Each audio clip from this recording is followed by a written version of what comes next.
All right. You gotta explain to me, why are there so many dice? Well, this one over here is the D20. 20-sided, of course. It's for most things that you do in the game. Now, there are a bunch of other dice, of course, that, like the damage rolls and a bunch of other things. Mm-hmm. Oh, sorry, that must be Alex. Yeah. Okay. Hey dude, we weren't expecting you. Hey guys, I'm having some trouble with my homework. I got this really boring project in math class today, and I was hoping that you guys can help me out with it. Sure thing, bud. What's the topic? I have to show how patterns and numbers relate to the real world, and I have no clue what to do. It's just so confusing, and I just hate math. Oh, come on, bud. Math can be cool if you give it a chance. For sure. Why don't you make a game? D&D has a bunch of different math components to it, and it's super fun. No way that math can be fun. Even if D&D is fun, it's not because of math. Alright, man. Hear us out real quick. Montage. Alright, buddy. Is there a deck of cards near your computer? We normally use those to represent an item in D&D called the Deck of Many Things. But let's play a quick game of Go Fish while we're thinking of ways that we can do your project. Go Fish is for little kids. What's that got to do with math anyway? Just trust us, buddy. Grab your cards and we'll play.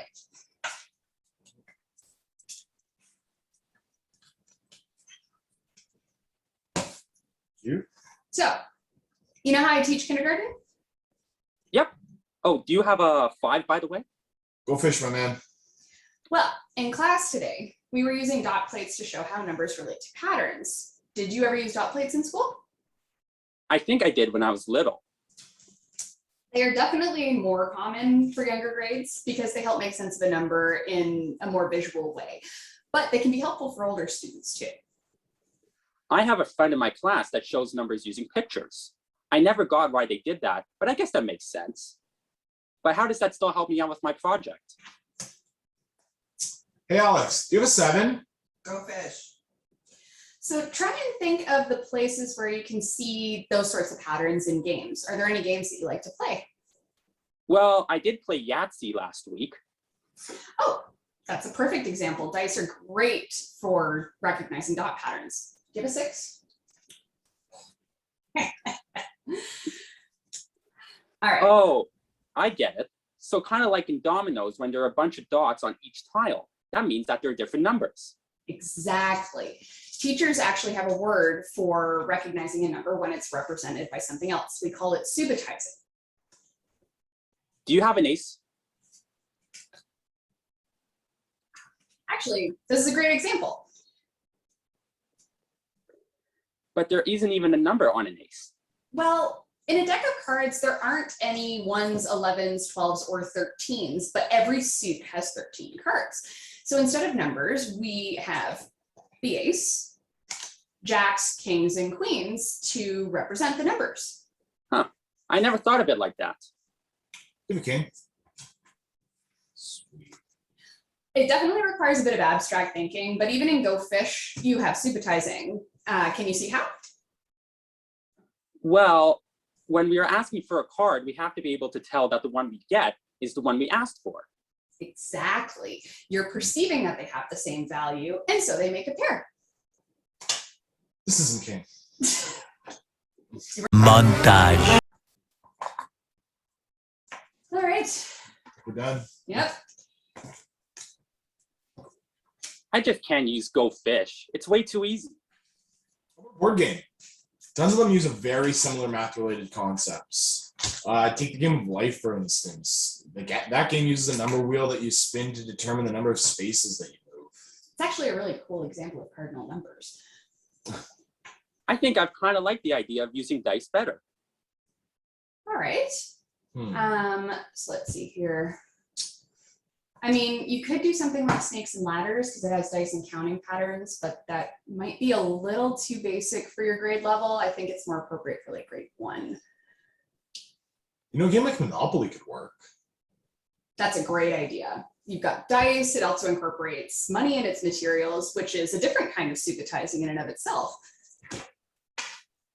Plus, with the money, then you can have representations of the tens, hundreds, and thousands. And what's more real than having your net worth as an indicator of success? Capitalism at its finest. I like that idea, but there's a lot of weird rules for Monopoly. Can I make my own instead? For sure. Let's brainstorm some rules. I'll just grab a book. Absolutely. So why don't we make a rule that you have to answer a math question that corresponds to your dice roll? I think we played a game like that in class. Oh, All right. How about, so you know the chance cards? How about in order to keep a chance card, you have to do something related to probability. So like flipping a coin or winning rock, paper, scissors. That's a cool idea. Yes. that's a pretty cool idea. Rolling a die for the math question would be fantastic. With all these different D&D dice, all different shapes and numbers and stuff, you can have a bunch of different questions. Wait, they make different kinds of dice? Montage. So are you feeling better about your assignment now? It's so cool. Thank you so much for helping me with this. No problem, buddy. Are you sticking around to play D&D with us? Am I allowed? Of course you are. What? maybe we should have asked Alex first. Yeah, probably. Tell you what, let's let math decide if you can join it. Good idea. So I'm gonna roll these 2d8s. We're gonna add the two digits of the roll up together, and that's the number that you're gonna have to beat against my one roll of the d20 over here. Does that sound fair to you? Let me think about that for a minute.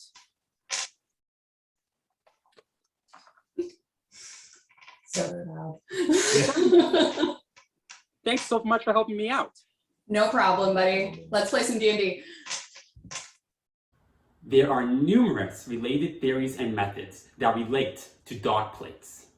As per, dot plates are intended to teach students in primary grades, typically kindergarten, about number sense and basic addition.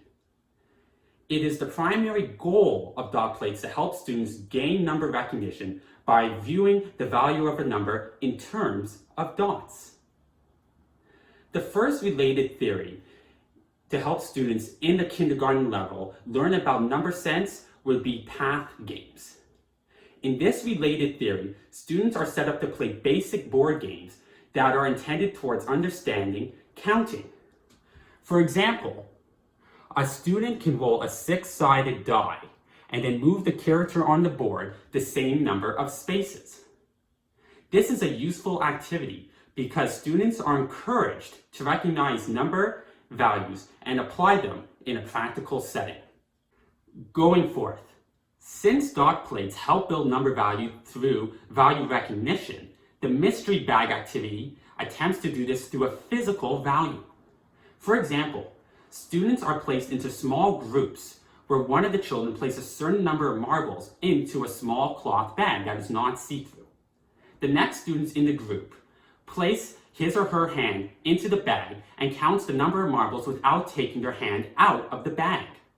After this, the marbles are emptied onto the table and the students count them to see if the value is correct.